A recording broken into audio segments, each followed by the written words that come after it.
Oh, come on, don't be shy. Tell everyone what you do again. I always forget. Is it still the little consulting thing? It's a firm, Vanessa. I run it. Right, right. And this must be your plus one. Sorry, I didn't catch your name. Grant. Grant. And what do you do, Grant? A little of this, a little of that. Well, we're just glad Danielle finally brought someone. We were starting to worry. Roger Marsh had spent 6 months trying to get 5 minutes with a man named Grant Ashford. He had no idea he'd been sitting across from him all evening, right next to the cousin his daughter had just humiliated at the dinner table. That's the number. That's the investor's office calling to confirm tomorrow. The one you've been chasing for 6 months? Ashford Capital. If I land this, it changes everything for us. Before we get back to that dinner table, hit subscribe if you're new here, and tell me in the comments where you're watching from tonight. Grant Ashford was 39 years old, and in 3 different industries, his name meant exactly one thing. Don't underestimate him.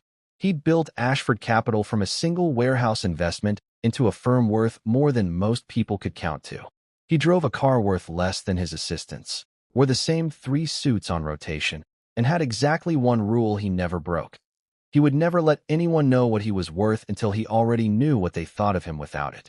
Danielle Foster grew up one house down from her cousin, and a lifetime behind her in the way the family paid attention.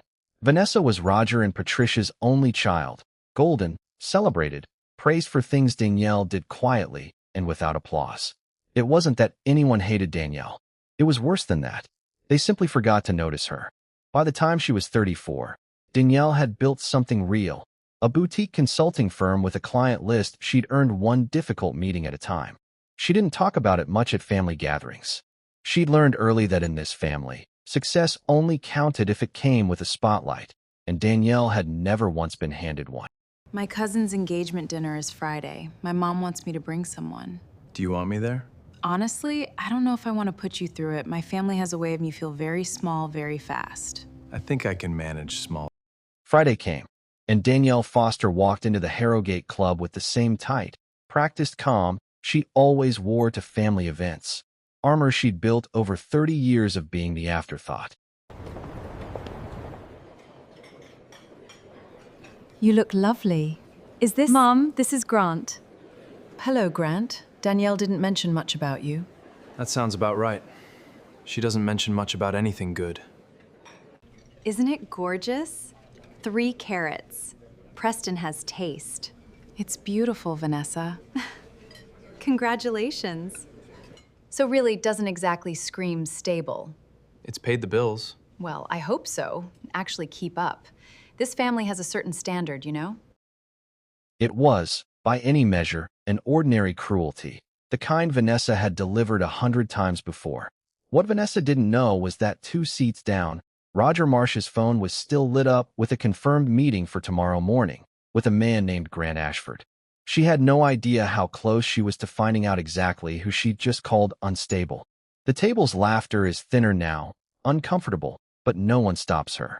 Carol looks at her wine glass, says nothing. Danielle Foster grew up learning to let moments like this pass through her like weather. But this one didn't pass.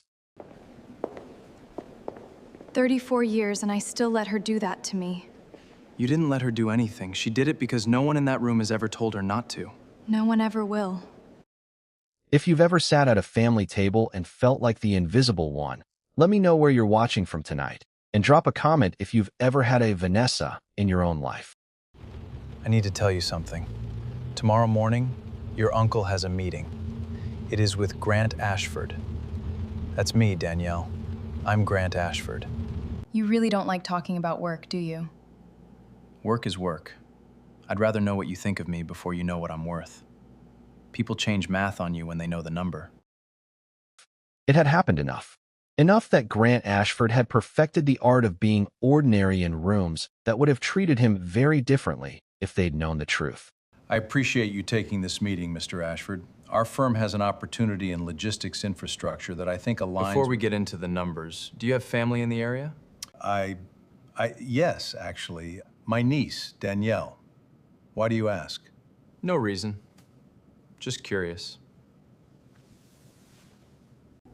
I should have said something for 30 years. Why didn't you? ever. Because it was easier, because Roger's my brother. I let myself believe you didn't need it. That was wrong.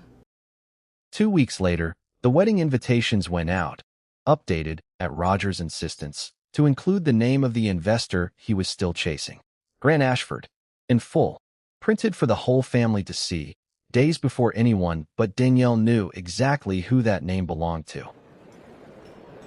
I didn't realize you knew the family. I don't, exactly. I know Danielle. What did you say to him? At the dinner? I didn't. It was a joke. It wasn't. Wait, you're Grant. From the dinner. Same one. Well, small world. I had no idea you two were... You had every idea. You just didn't think it mattered enough to be careful. I'm not here to make a scene. Danielle is important to me. She's not going to be alone. I didn't need anyone to fix this for me. I just needed my family to actually see me. Just once.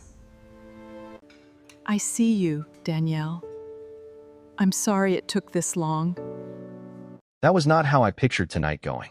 I didn't need you to save me back there. I think I just needed to finally say it out loud, in front of all of them. I never wanted to be the reason they finally saw you. I wanted them to have seen you a long time ago, with or without me in the room. I know. That's exactly why I chose you. Danielle Foster didn't need a billionaire to prove her worth to a family that had never bothered to notice it. What she needed, what she finally got, was the space to stop shrinking and the quiet, steady presence of someone who valued her long before he ever revealed what he was worth. Have you ever watched someone get exactly what they deserved and realized it wasn't revenge you felt, but relief? If this story hit close to home, tell me in the comments. If you're new here, subscribe for more real stories of being underestimated, overlooked, and finally, unmistakably seen.